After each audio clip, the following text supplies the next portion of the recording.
Hello, everyone. This is William Armstrong here with another cybersecurity news.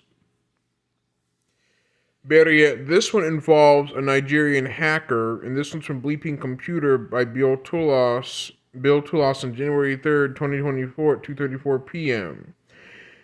I am publishing these videos on Fridays toward the end of the week because I oftentimes read Bleeping Computer, and there's usually a lot of cybersecurity news published on Bleeping Computer and on Krebs on Security, cybersecurity blog websites, and I'm publishing these on a Friday toward the end of the week as a roundup, but here we go. Nigerian hacker arrested for stealing $7.5 million from charities, written by Bill Tulos. A Nigerian national was arrested in Ghana and is facing charges related to business email compromise attacks that caused a charitable organization in the United States to lose more than $7.5 million. Olusegun Samson Ajorin was arrested on December 29th for defrauding two charitable organizations in Maryland and New York, according to an 8-count federal grand jury indictment in the U.S. Specifically, Ajorin faces charges for wire fraud, aggravated identity theft, and unauthorized access to protected computer-linked attacks aimed at two Maryland-based charitable organizations, culminating in the embezzlement of $7.5 million.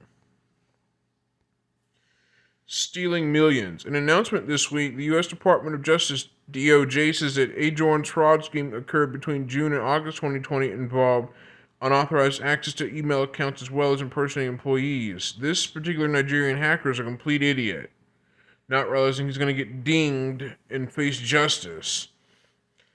Posing as an employee of one charity, Victim 2, Ajorin requests large withdrawals of funds from the other charity, Victim 1, which provided investment services to Victim 2.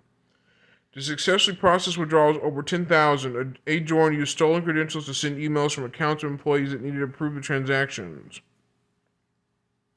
As part of the scheme, Ajorin also allegedly purchased a credential harvesting tool designed to steal email login credentials, registered spoof domain names, and conceal the fraudulent emails from a legitimate employee by causing the fraudulent emails to be moved to an inconspicuous location within employee one's mailbox. Following these actions, Ajorin successfully tricked the Victim 1 into transferring $7.5 million to bank accounts the attacker controlled, while the organization believed that they were depositing amounts into legitimate Victim 2 bank accounts. Ajorin faces a maximum penalty of 20 years for wire fraud, 5 years for unauthorized access to a protected computer, and a mandatory sentence of 2 years for aggravated identity theft. So it's 20, 21, 22, 23, 24, 25, 26, 27. So Ajorin faces 27 years in prison, 20 years for wire fraud, 5 years for unauthorized access, and a mandatory sentence of 2 years for aggravated identity theft. So that's a total of 25, 26, about 27 years behind bars. The U.S. DOJ announcement also notes that the sentence may be extended by 7 years for malicious registration and use of a domain name. Yikes!